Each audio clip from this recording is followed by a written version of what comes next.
Indian cricket fans అందరూ కూడా ఇది ఒక షాకింగ్ న్యూస్ అనే చెప్పాలి. ఎందుకు భయ్యా అంటే రేపు ఏషియా కప్లో భాగంగా ఇండియా వర్సెస్ పాకిస్తాన్ మ్యాచ్ జరగబోతోంది కదా.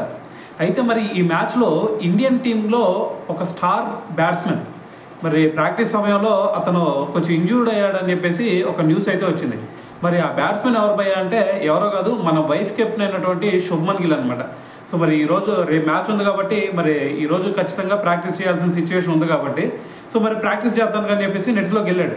సో వెళ్తే అక్కడ మరి బ్యాటింగ్ చేసే టైంలో అతని వేలుకి బాల్ గట్టిగా తగిలిందనమాట. సో మరి ఆ బాల్ తగిలిన తర్వాత మరి లైట్ తీసుకున్నాడంటే సో మరి ఆ బాల్ తగిలిన వెంటనే ఆడిపోయాడు. సో మరి దీంతో మరి వెంటనే ఫిజియో కూడా అక్కడికి వచ్చాడు. ఫిజియో వచ్చి అతను బయటికి తీసుకెళ్ళాడు అనమాట. సో మరి ఇప్పుడు అతను ఫిట్నెస్ రేపు మ్యాచ్ ఉంది కాబట్టి మరి రేపటిలోగా అతను ఫిట్నెస్ సాధిస్తాడా లేదా అనేది ఒక డౌట్ఫుల్గా ఉందన్నమాట. సో మరి రేపు టాస్ టైంలో మరి దీని గురించి ఒక క్లారిటీ వచ్చింది కాబట్టి వచ్చిన తర్వాత మళ్ళీ దీని గురించి మాట్లాడదాం.